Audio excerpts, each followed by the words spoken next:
ओम श्री परमात्मने नमः। ओम श्री गुरुभ्यो नमः। ओम श्री ऋषिभ्यो नमः। ओम सहनाववतु सहनौ भुनक्तु सह वीर्यं करवावहै तेजस्विनावधीतमस्तु मा विद्विषावहै। ओम शांति शांति शांति।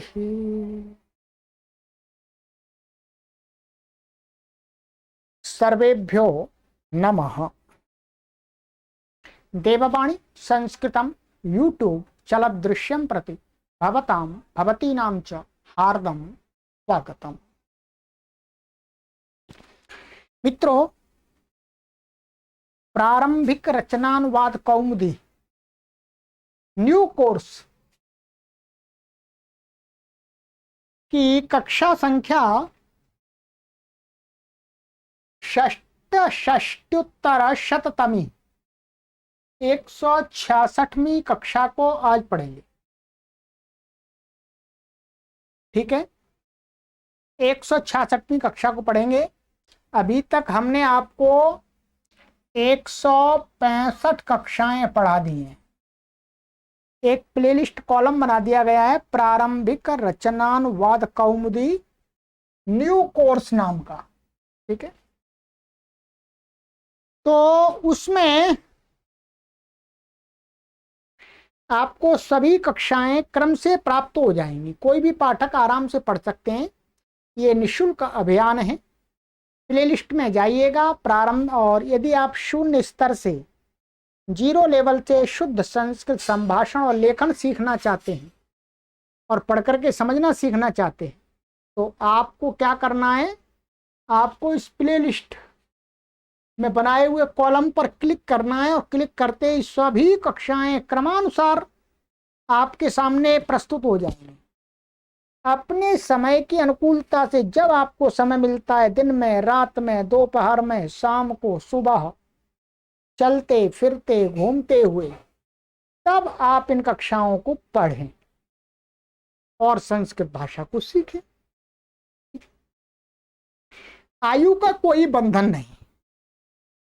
चाहे आप हैं 100 वर्ष के, चाहे आप हैं 150 वर्ष के, चाहे आप 400 वर्ष के। 400 वर्ष के तो आज के समय में नहीं है कोई भी, कहीं हो तो वो भी पढ़ सकते हैं।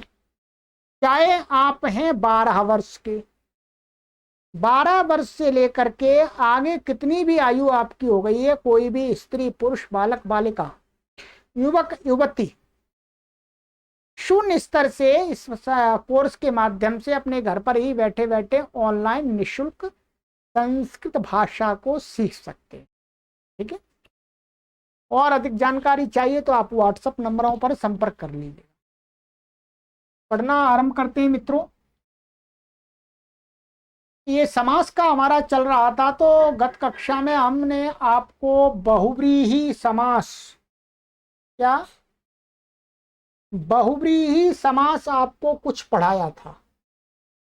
ये चला चौथा, इसका कुछ पार्ट आपको पढ़ा दिया था। ठीक है, इसके आपको हमने भेद बताए थे कि बहुव्रीहि समास क्या होता है। ठीक है, और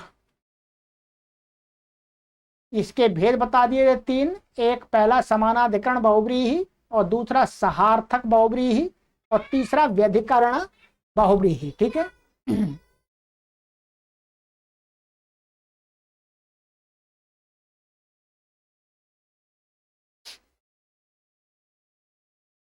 तो समानाधिकरण बहुव्रीहि हमने आपको पढ़ा दिया था। समानाधिकरण बहुव्रीहि की पहचान थी कि उसमें जिन पदों का समास करते हैं, तो जब विग्रह करते हैं तो उसमें प्रथमा विभक्ति होती है। ठीक है, कई सारे उदाहरण भी आपको हमने यहाँ पर दिखाए थे। ठीक है, पिछली कक्षा में। अब है हमारा दूसरे नंबर का बहुब्रीहि समास है सहार्थकः बहुब्रीहि। कॉपी खोल लीजिएगा, पेन हाथ में लीजिएगा।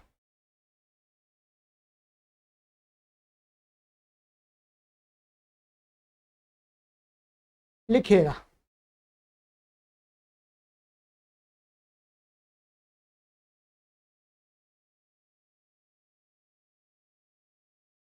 दो, सहार्थक बहुव्रीहि।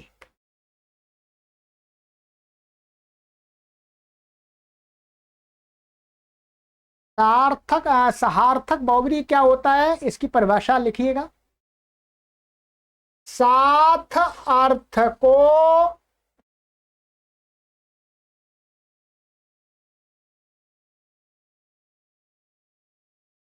दर्शाने वाला बहुव्रीहि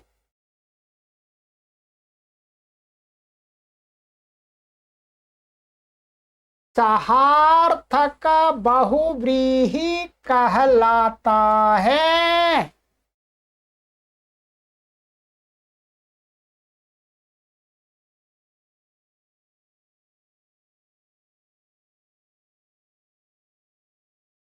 समझिएगा इसको।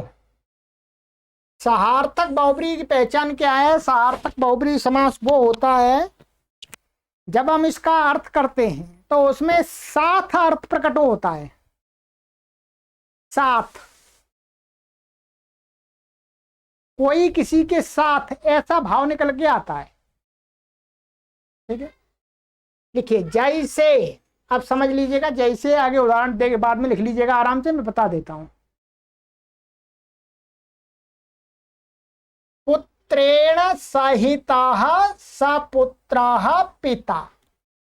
ध्यान दीजिएगा, क्या लिखा है? पुत्रेण सहितः, पुत्र के साथ कोई है। कौन है? पिता। पुत्र के साथ तो पिता ही होता है जी। भाई पुत्र बोल रहे हैं तो पुत्र के साथ पिता होगा।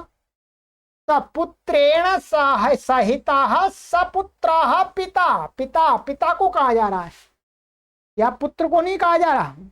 पुत्र के साथ में है जो ऐसे पिता, वो पिता क्या कहलाता है?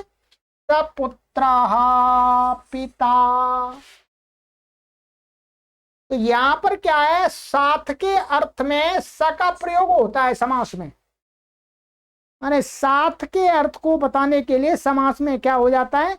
स शब्द का प्रयोग करते हैं। ये व्याकरण के नियम से स आ जाता है। बस इतना ही समझ लेना है आपको भी। तो सपुत्रः पिता, सपुत्र पिता का अर्थ हो गया पुत्र के साथ वाला जो पिता। अन्य पदार्थ की प्रतीति हो रही है इसमें सह और पुत्र। तो पुत्र की प्रतीति नहीं हो रही, पुत्र के अर्थ की।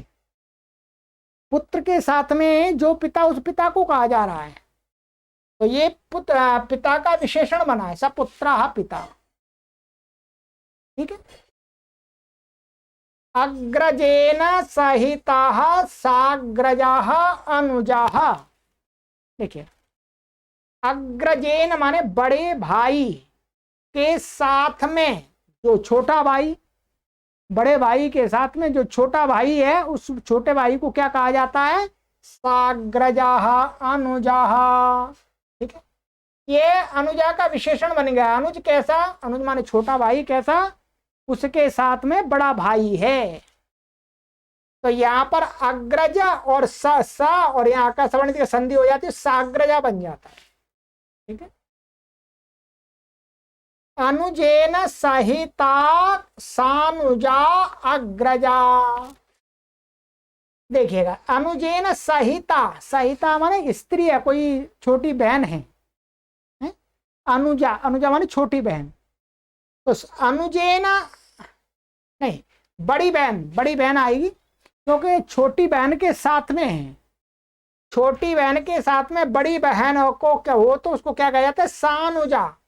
सानुजा अग्रजा, अग्रजा माने बड़ी बहन। कैसी बड़ी बहन? जिसके साथ में छोटी बहन भी है। ठीक है, तो ये सानुजा अग्रजा। बांधवैः सहितः स बांधवः। बांधवों के साथ में, बांधव का अर्थ होता है अपने सगे संबंधी लोग, उनके साथ में जो व्यक्ति है उसको बोलना है सबांधव। तो ये सबांधव हो गया। विनयेन सहितम सविनयम। अब देखिए सविनयम का बहुत प्रयोग करते हैं। तो सविनयम का अर्थ होता है विनय के साथ। विनय नाम का कोई आदमी नहीं है, विनय माने विनय भाव है, झुकना। तो विनयेन सहितम सविनयम माने विनम्रता के साथ वाला जो अभिवादन है। तो सविनयम आदरेण सहितम सादरम, आदर के साथ जो कुछ किया जाता है अभिवादन आदि, सादरम नमस्कार। ठीक है। तो अभिवादन माने सादर के, आदर के साथ में जो अभिवादन होता है उसको बोलते हैं सादरम। या कुछ भी हो सकता है, मुद्रा भी हो सकती है। तो आदर के साथ जो होता है उसको बोलते हैं सादरम। ये ध्यान देंगे, यहाँ पुल्लिंग भी हो सकता है, नपुंसकलिंग भी हो सकता है, स्त्रीलिंग भी हो सकता है। यहाँ पुल्लिंग में तो सविनय बन जाएगा और यहाँ पर सादर बन जाएगा। स्त्रीलिंग में सादरा सविनया रमा के समान बनेगा। ये तीनों लिंगों में बनेंगे, ध्यान रखेंगे। ठीक है। और देखिएगा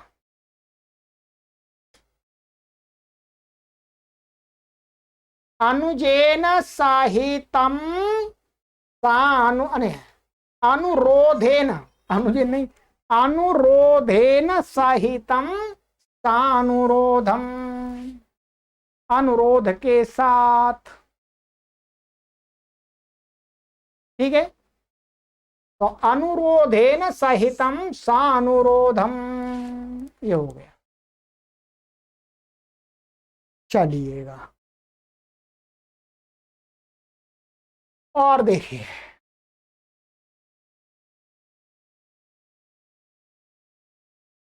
ये तो हो गया आपका सहार्थक। थोड़े से उदाहरण, इसके बहुत सारे उदाहरण बन जाते हैं।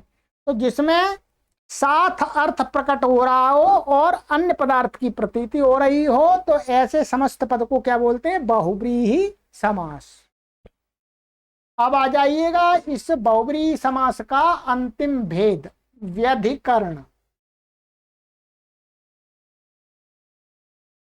लिखिएगा व्यधिकरण बहुव्रीहि।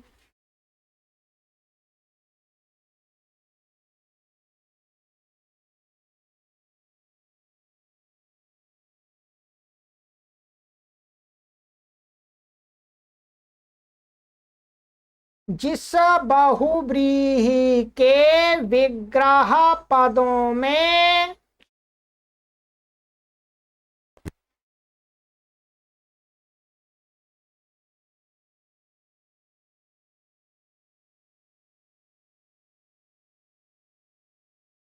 भिन्न भिन्न विभक्ति होती है,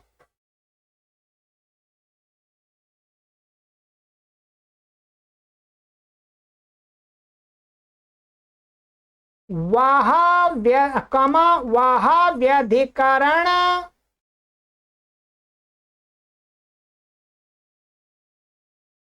बहुव्रीहि कहलाता है।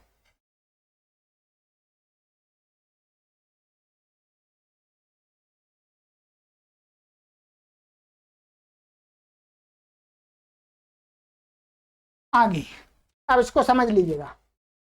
जिस बहुव्रीहि समास के जो विग्रह के पद होते हैं, अलग अलग पद होते हैं, दिखाते हैं, तो उसमें क्या होती है? भिन्न भिन्न विभक्ति होती है। एक में अलग विभक्ति होगी, दूसरे पद में अलग विभक्ति होगी। समानाधिकरण में तो समान विभक्ति होती है, प्रथमा विभक्ति। परंतु जो व्यधिकरण समास होता है, व्यधिकरण बहुव्रीहि, उसमें क्या होता है? भिन्न भिन्न विभक्तियों वाले पद होते हैं। ठीक है। वचन भी भिन्न भिन्न हो सकते हैं, वचन तो एक से भी हो सकते हैं, पर विभक्ति तो हमेशा भिन्न भिन्न होगी व्यधिकरण बहुव्रीहि में। ठीक है। उदाहरण देखिए, समझ में आ जाएगा। जैसे धनुः पाणौ यस्य सः धनुः धनुष्पाणिः रामः।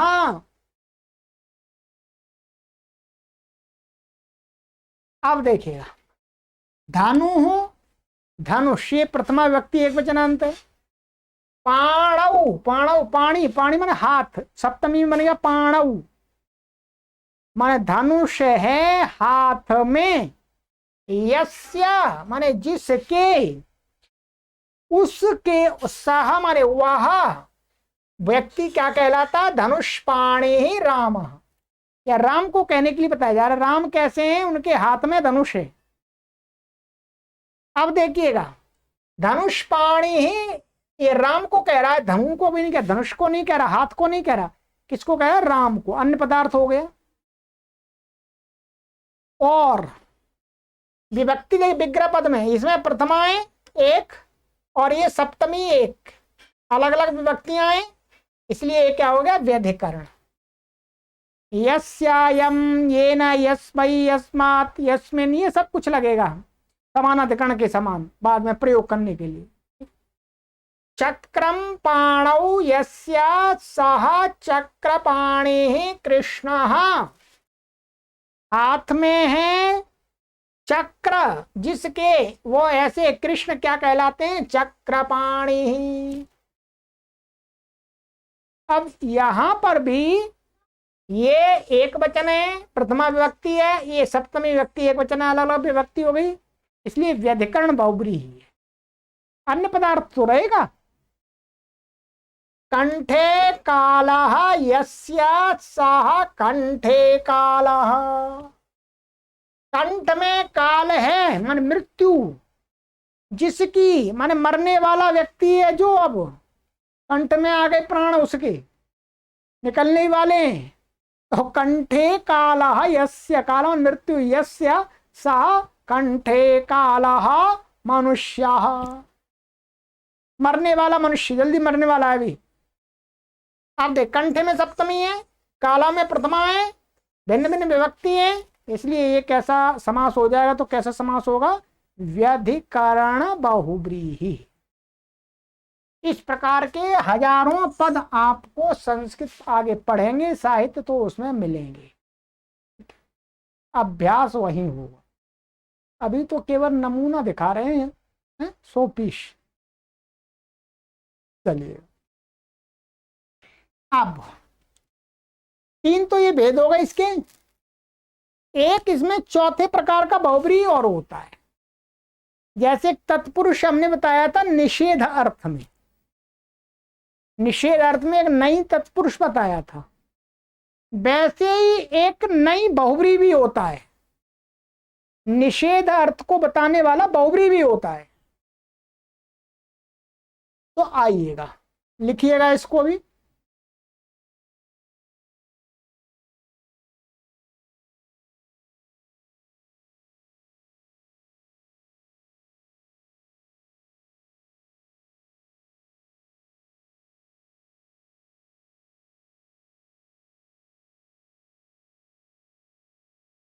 लिखिएगा, नई के साथ भी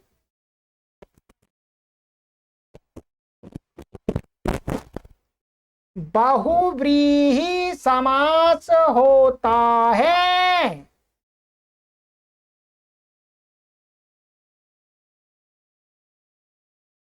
जैसे एक खड़ी लाइन लगा लीजिएगा, या यहाँ ऐसे कामा लगा लीजिएगा, फिर यहाँ खड़ी लाइन। ये मोटा मोटा समझ लीजिए, नहीं नहीं ये क्या अर्थ होता है? नहीं है, नहीं का नहीं का कहीं पर अवचता है, कहीं अन हो जाता है, ये तत्पुरुष में बता दिया था आपको। तो नहीं के साथ भी क्या होता है? बहुब्रीहि समास हो जाता है। 2 उदाहरण दिखाएंगे, इसके उदाहरण आपको अधिक नहीं मिलेंगे, कम ही मिलेंगे। अविद्यमानः पुत्रः यस्य सः अपुत्रः, यहां क्या है ये देखिएगा, माने ये नई का आ मिला दिया है, तो माने विद्यमानः न विद्यमानः, ऐसे है, इसका समास है न विद्यमानः पुत्रः यस्य, माने जिसका पुत्र नहीं है, जिसका पुत्र नहीं है उस व्यक्ति को क्या बोलते हैं? अपुत्रः।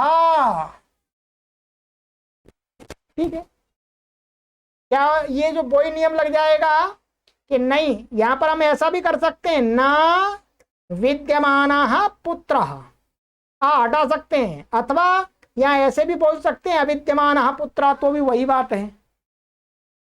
तो यहां पर नहीं का ना भी चला जाता है, अब बचता है क्योंकि आगे व्यंजन आ रहा है। यदि आगे स्वर आ जाएगा कोई तो नहीं के न को अन हो जाएगा। जो तत्पुरुष नहीं तत्पुरुष में हमने बताया था वही सारी प्रक्रिया यहां लगेगी। ठीक है, न विद्यते उत्तमः यस्मात् सः अनुत्तमः। अनुत्तमा का अर्थ यहां पर क्या है? अनुत्तमा का अर्थ है सर्वश्रेष्ठ, सर्वोत्तम। क्या कहा? न विद्यते उत्तमा यस्मात्, जिससे उत्तम कोई नहीं है उसको क्या कहा जाता है? अनुत्तमा।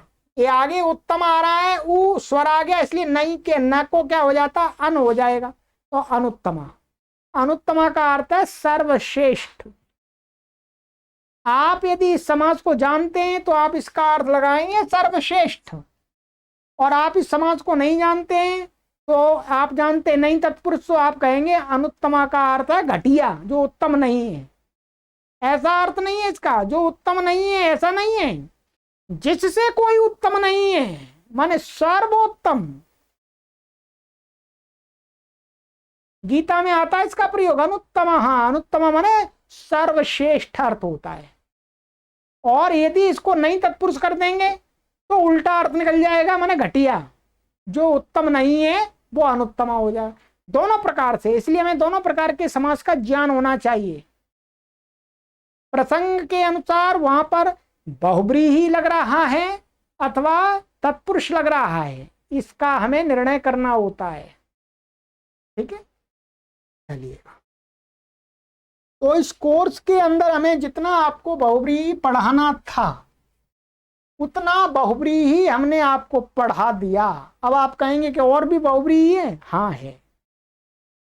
एक पूरे समास का एक हमने कोर्स तैयार कर दिया है, ध्यान दीजिएगा, संपूर्ण समास का एक कोर्स तैयार कर दिया। यदि कोई अधिक समास के विषय में पढ़ना चाहते हैं तो आप व्हाट्सएप नंबर पर, ये 8319694799 वाला जो नंबर है, इस पर हमें मैसेज भेज दे, संदेश भेज दें कि हमें गुरुजी संपूर्ण समास प्रकरण का लिंक चाहिए, तो आपको लिंक शेयर कर दिया जाएगा। वैसे प्लेलिस्ट में भी आप सर्च कर सकते हैं संपूर्ण समास प्रकरणम, ऐसा का नाम का एक कॉलम है, उसमें सारा समास आएगा। ठीक है, जो विस्तार से पढ़ना चाहते हैं वहां पढ़ लें, बाकी अभी तो प्रारंभिक अवस्था में आपके लिए इतना पर्याप्त है। ठीक है, अब देखिएगा, अब हमारा अंतिम समास बचा हुआ है द्वंद्व समास। क्या बचा है जी, बोलो? द्वंद्व समास।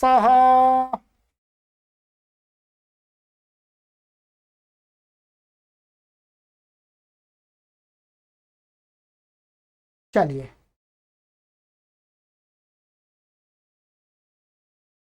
तो द्वंद्व समास को आज हम पूरा समास का प्रकरण ही समाप्त करते हैं और फिर आपकी परीक्षा होगी। ठीक है, आज की कक्षा में थोड़ा सा बड़ी हो जाए कक्षा तो घबराना नहीं है। ठीक है, तो समापन करते हैं आज कक्षा का।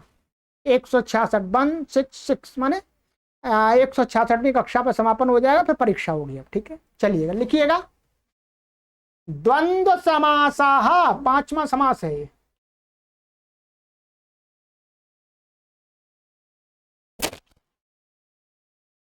इसकी परिभाषा लिख लीजिएगा कोष्ठक में, उभय पदार्थ प्रधानः द्वंद्वः।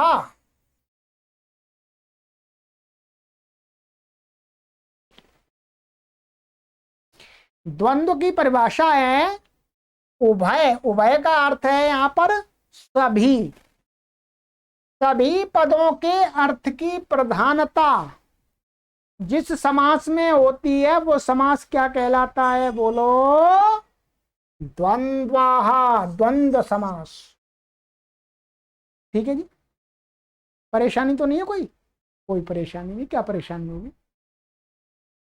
अभी तक हम कह रहे थे भाई अन्य पदार्थ की अर्थ की प्रधानता, अथवा पूर्व पदार्थ के पद के अर्थ की प्रधानता, उत्तर पद के अर्थ की प्रधानता। द्वंद्व समास की पहचान है कि जिन शब्दों का हम समास कर रहे हैं, जिन जिन शब्दों का, उन सभी शब्दों के अर्थ प्रधान होंगे। वो ऐसी किसी भी शब्द का गौण अर्थ नहीं होगा। ठीक है, लिखिएगा, परिभाषा लिखिएगा इसकी। आनंद आ रहा है आपके लिए? बहुत परिश्रम से हमने संक्षिप्त में समास प्रकरण तैयार कर दिया है। जहां पर दो या दो अधिक शब्दों का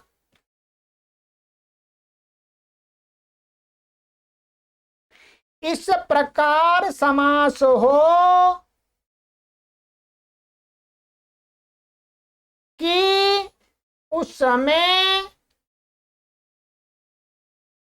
चा, इन्वर्टेड को लगा ले, इच्छा कोष्टक में और का अर्थ छिपा हो तो वह द्वंद्व समास होता है। विराम।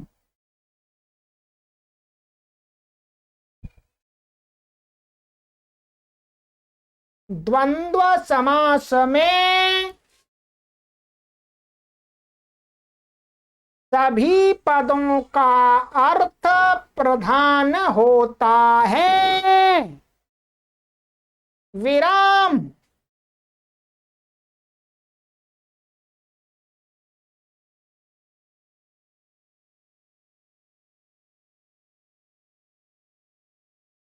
समझ लीजिएगा इसको। देखिए, जहां पर दो या दो से अधिक शब्द का समास हुआ हो और उसका अर्थ बताते समय, समास के पदों का अर्थ बताते समय क्या है बीच में? संस्कृत में च प्रयोग करते हैं, माने उसका विग्रह करते हैं पदों का, तो च। हिंदी में और अर्थ आ रहा हो, माने ये और ये और ये और ये और ये और ये, हर शब्द के बाद और अर्थ छिपा हो, तो वो समास क्या होता है? द्वंद्व समास होता है। ठीक है। और इसका जब विग्रह करते हैं तो प्रत्येक शब्द के पीछे च लगाना पड़ता है। अभी दिखा देंगे आपको। ठीक है, च लगाना पड़ता है, समास में च हट जाता है। और द्वंद्व समास में सभी पदों का अर्थ प्रदान होता है, जो मैंने आपको लिखा दिया। ठीक है। अब इसके दो भेद होते हैं, ये लिखिएगा, भेद भी लिख लीजिएगा इसके।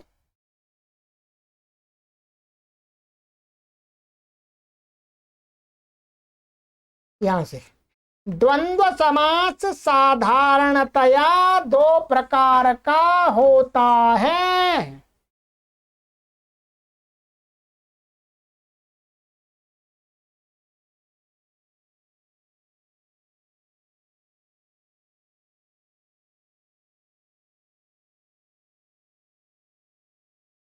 नंबर एक, इतरेतर योग द्वंद्व।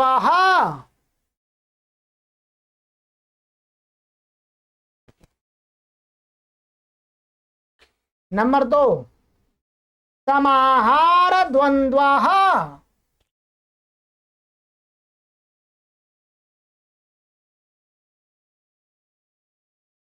ठीक है, कितने प्रकार का होता है? प्राय समय अभी इतना ही। ठीक है, दो प्रकार का। एक का नाम है इतरेतर योग द्वंद्व, दूसरे का नाम है समाहार द्वंद्व। और संस्कार बना लीजिएगा, रटने की आवश्यकता नहीं, आप रटने मन लग जाना इसको। ठीक है, समझ लेना है। चलिएगा, अब देखते हैं इतरेतर क्या होता है, समाहार द्वंद्व क्या होता है। परिभाषा तो वही रहेगी, पर थोड़ा थोड़ा इसमें अंतर होता है। आइएगा, लिखिएगा इतरेतर योग।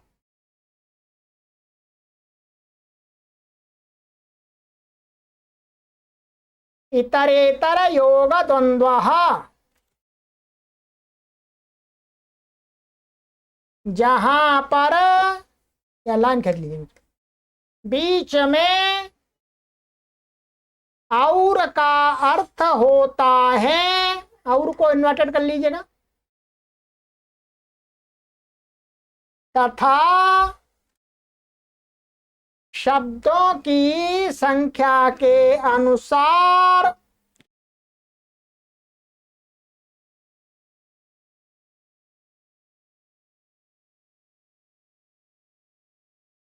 समस्त पद समास में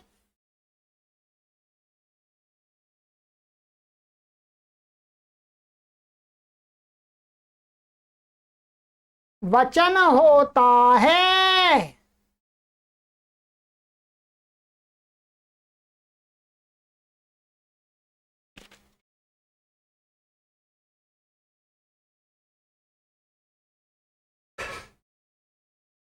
विराम।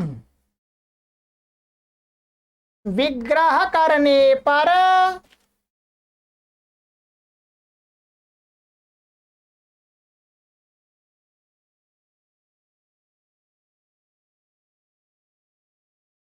प्रत्येक शब्द के पीछे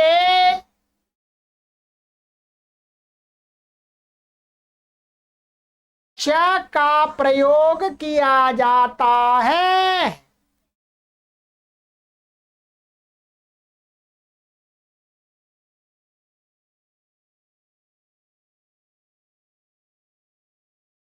यहां पर थोड़ा सा छूट गया है, इसको लिख लीजिएगा, ठीक है।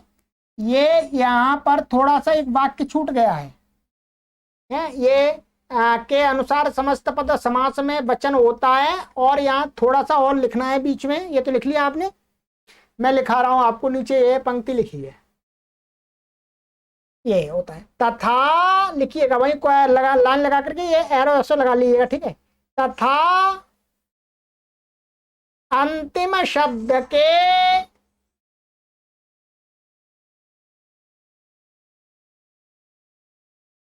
लिंग के अनुसार समस्त पद का लिंग होता है।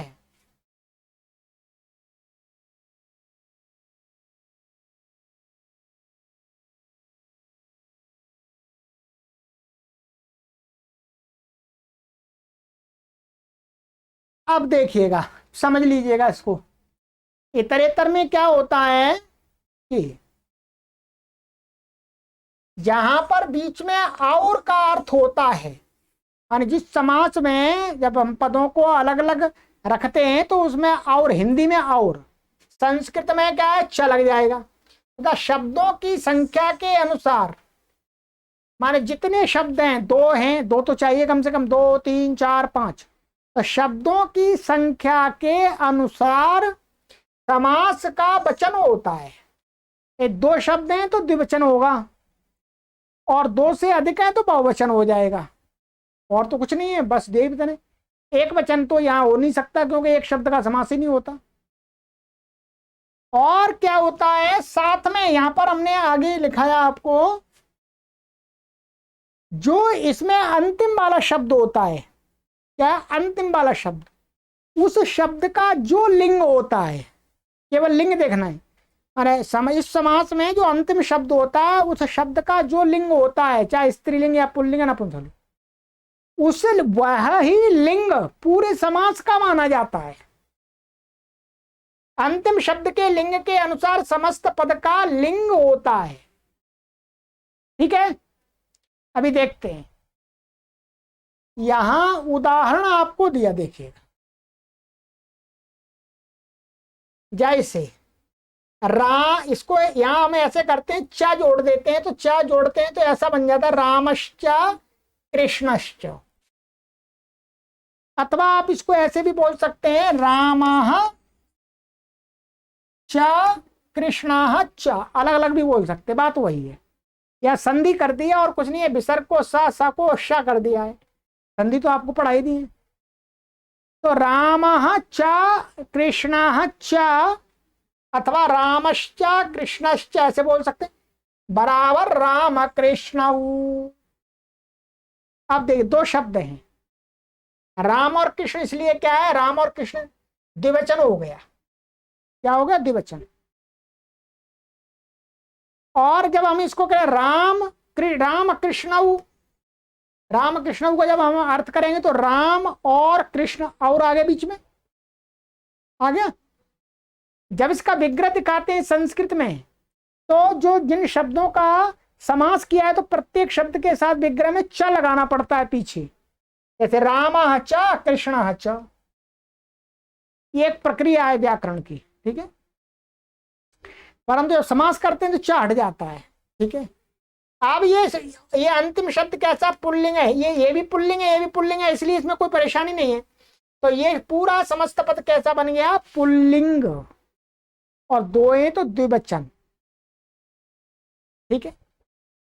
भीमश्च अर्जुन अर्जुनश्च भीमार्जुन, क्या अर्थ हुआ, भीम और अर्जुन।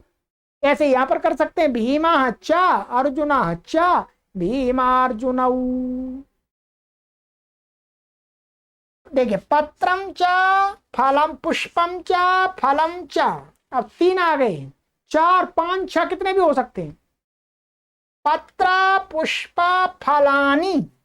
अब देखिए ये दो तीन है तो इसलिए बहुवचन आ गया फलानी, और इसमें ये भी नपुंसकलिंग शब्द है अंतिम वाला, इसलिए इसका रूप कैसा चलेगा, नपुंसकलिंग में चलेगा, गृह के समान।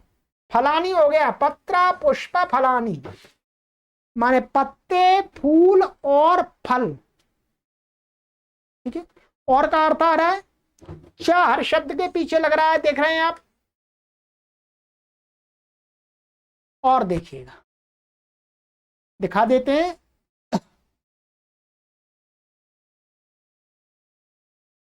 अच्छा ये तो हो गया, ठीक है आपका।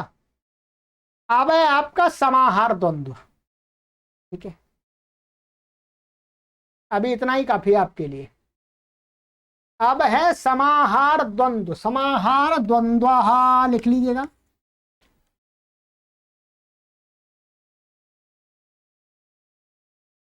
जहां पर कई शब्दों के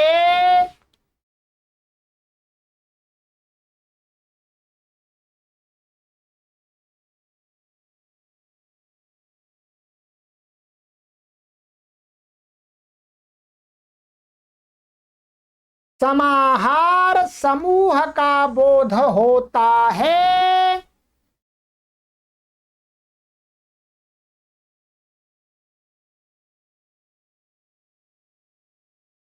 वह समाहार द्वंद्व कहलाता है।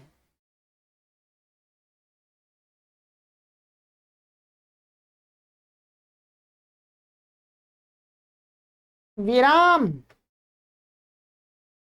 समाहार द्वंद्व में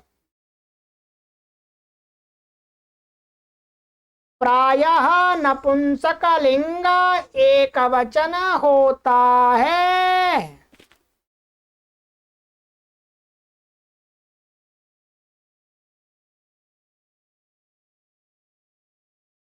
विराम, ये भी सरल ही है, कठिन नहीं है।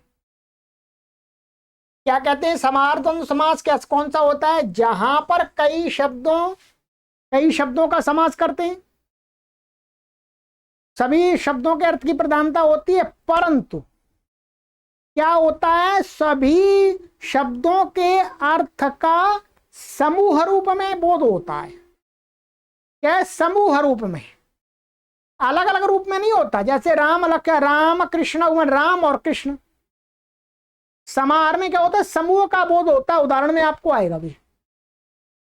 और बोध होता है वह समाहार द्वंद्व समास कहलाता है। और समाहार द्वंद्व की पहचान क्या है, समाहार द्वंद्व में प्रायः जो समास, जो समस्त पद होगा वो नपुंसक लिंग एक वचन होता है, उसमें शब्दों के अनुसार वचन नहीं होता, कितने भी शब्द हो एक वचन होगा। और कैसा भी शब्द हो, अंतिम शब्द, परंतु नपुंसकलिंग में ही बनाया जाएगा। नपुंसकलिंग एक वचन होता है प्रायः। प्रायः का अर्थ है 99%। ठीक है, अब इसके आपको उदाहरण दिखा देते हैं। ठीक है,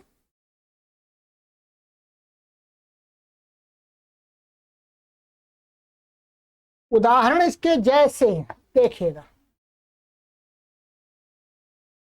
हस्तौ च पादौ च हस्तपादम। हस्तौ का अर्थ है दो हाथ, पादौ का अर्थ है दो पैर। अब जब हम इनका समास कर दिया, समाहार, तो हस्तपादम। अब यहां पर क्या, हस्तपाद शब्द से, हस्तपादम शब्द से हमें किसका बोध हो रहा है? दो हाथ और दो पैर का बोध नहीं हो रहा, माने इतना बोध हो रहा है हाथ और पैर, बस दो दो हैं दोनों, ऐसा बोध नहीं हो रहा, अलग अलग नहीं हो रहा, एक समूह रूप में हाथ और पैरों का बोध हो रहा है। क्या बताया? नपुंसकलिंग एक वचन होता है, ये बन गया जी। समार्द्वंद की ये पहचान है, समूह का बोध होता है, नपुंसकलिंग एक वचन होता है। दधि च घृत्य घृतम च दधि घृतम। दही और घी, दही और घी अलग अलग बोध नहीं हो रहा, दही और घी का मतलब ये एक समूह। गावश्च महिषाश्च गो महिषम। गावा च माने बहुत सारी गायें, और महिषाश्च बहुत सारे भैंसे, भैंसी महिषा, महिषा भैंसा। ठीक है, और यहां पर ऐसा गाय का, गावा का अर्थ बैल भी होता है। ठीक है, तो गो महिषम का अर्थ हो जाएगा बैल और भैंसे, बैल और भैंसों का समूह। ठीक है, शीतम च उष्णम च शीतोष्णम। ठंडी गर्मी, ठंडी गर्मी समूह रूप में बोध हो रहा है यहां पर। इस प्रकार से बहुत हजारों उदाहरण आपको मिलेंगे। ठीक है जी, अब ये समास का प्रकरण आपका हमने कंप्लीट कर दिया, जो अपनी तरफ से हमने इस पुस्तक में आपके लिए जोड़ा है। इसलिए जोड़ा है मुख्य रूप से आपको, आपके मस्तिष्क में समास का संस्कार बनाने के लिए। आप समास के मास्टर बन जाएंगे ऐसा भाव नहीं है हमारा, इतने में समास के मास्टर नहीं बन सकते। समास कुछ होता है, कितने होते हैं, उनके नाम, आपको थोड़ा सा संस्कार बन जाएगा आपकी बुद्धि में, इतना हो जाता है तो इस समास प्रकरण का पढ़ाना हमारा सार्थक है इस पुस्तक। बाकी विस्तार से आपको समास इसमें पढ़ाया जाएगा। ठीक है, और विस्तार से इसके तीसरे भाग में पढ़ाया जाएगा, कोर्स तैयार है आपके लिए। ठीक है, अब ये हमें इसमें जो पढ़ाने का पार्ट था वो पूरा कंप्लीट कर दिया। अब जो पढ़ाया है उसका परीक्षण भी तो होना चाहिए, परीक्षण होना चाहिए। अब आपको हमने जो 30 अध्याय पढ़ाए हैं अभ्यास, इसमें उन 30 अभ्यास, पूरे 30 अभ्यासों का परीक्षण होगा। परीक्षा का जो प्रकार होगा, जो टाइप होगा परीक्षा का, वो पहले जैसी थी हमने परीक्षा ली है वैसी ही होगी। ठीक है, कुछ आपको अनुवाद बनाने के लिए भी दिए जाएंगे। ठीक है, और कुछ वैकल्पिक होंगे, वो सारा वैसा ही होगा, कोई ऐसा अलग से प्रश्न पत्र नहीं हो। तो अब परीक्षा की तैयारी करनी है, वो अभी भी आप चाहे 10 वर्ष बाद इस कोर्स को कोई भी पढ़े, तो आपको पूरा कोर्स पढ़ने के बाद जब परीक्षा दें तो बीच में गैप कर लीजिएगा 7 से 10 दिन का। क्या 7 से 10 दिन का गैप कीजिएगा तैयारी करने के लिए, ध्यान रखेंगे। अभी आप इस कोर्स को पढ़ रहे हैं तो अभी आपको गैप होगा, अब तो हम ही गैप हम ही देंगे आपको। अब आपकी जो परीक्षा होगी वो परीक्षा होगी आपकी 10 दिन बाद हम लेंगे। हम आपको 10 दिन देंगे तैयारी के लिए, ठीक है। तो अब आपके ऊपर निर्भर करता है आगे कि आप 7 दिन ले सकते हैं, 8 दिन ले सकते हैं, 10 भी आप अधिक भी ले सकते हैं, 15 भी ले सकते हैं, क्योंकि आप यदि आपके पास में और भी अधिक कार्य हैं कुछ, तो आप आराम से तैयारी कीजिएगा। कोई ऐसा प्रतिबंध नहीं है कि आपको 10 दिन में ही करनी है, नहीं, आपके ऊपर छोड़ते हैं कि आप जितने समय में, पर तैयारी कर लीजिएगा पूरी आद्योपांत, ठीक है जी। तो अब आपकी परीक्षा होगी 10 दिन बाद। प्रश्न पत्र आपको इसी सीरीज में मिलेगा और उत्तर पत्र भी मिलेगा। फिर बाकी का इसमें थोड़ा सा कुछ निबंध आदि पढ़ाने के लिए शेष हैं, उनको पढ़ा देंगे और ये कोर्स आपका समाप्त। अब आपको आगे ले चलेंगे, आगे की यात्रा, आगे के पड़ाव पर चलेंगे। वो कौन सा, हमारी कौन सी यात्रा होगी? अब इसका दूसरा जो स्टेप है रचनानुवाद कौमुदी। तो पहले परीक्षा दीजिएगा, फिर आपको इस कोर्स में प्रवेश करा देंगे, ठीक है। पढ़ते रहिएगा, फिर आगे और तीसरी पुस्तक में प्रवेश करा देंगे। पढ़ने के लिए आपके लिए मैं बहुत यहां पर कंटेंट तैयार कर दिया। कोई भी यदि पढ़ करके अच्छा विद्वान संस्कृत का या विदुषी बनना चाहते हैं तो इस चैनल के माध्यम से अपने घर पर ही बैठे बैठे निःशुल्क आप अच्छे विद्वान और विदुषी बन सकते हैं। अब बहाना चलाने की आवश्यकता नहीं है कि हमें कोई पढ़ाने वाला नहीं मिल रहा, नहीं, पढ़ाने वाले तैयार हैं 24 घंटे, जब चाहे तब, जैसे चाहे वैसे, ठीक है। अब आपको पढ़ना पड़ेगा बस। अब पढ़ाने वाले अध्यापक का दोष आप कोई नहीं दे सकते, इतना कार्य तो हमने कर दिया अध्यापकों की तरफ से। ठीक, चलिएगा। तो प्रभु का नाम लेकर के परीक्षा की तैयारी कीजिएगा। आगे प्रश्न पत्र में मिलते हैं, ठीक है। और ध्यान रखेंगे, ये समाज प्रकरण मैंने पढ़ा है, समाज प्रकरण में से आपको यदि 20% भी आपको मिल गया, 20% बातें भी आपको समझ में आ गई, तो पूरा समझ में आ जाएगा आगे आने वाले समय में। ये घबराने की आवश्यकता नहीं। चलिए, परमपिता परमेश्वर से आप सभी पाठक एवं पाठिकाओं के उत्तम स्वास्थ्य, मंगलमय जीवन, सुखमय जीवन, शांतिमय जीवन के लिए प्रार्थना करते हैं। परमपिता परमेश्वर आप सभी को उत्तम स्वास्थ्य, सुखमय, मंगलमय, शांतिमय जीवन प्रदान करें। ओम शांति शांति शांति। सर्वेभ्यो नमः।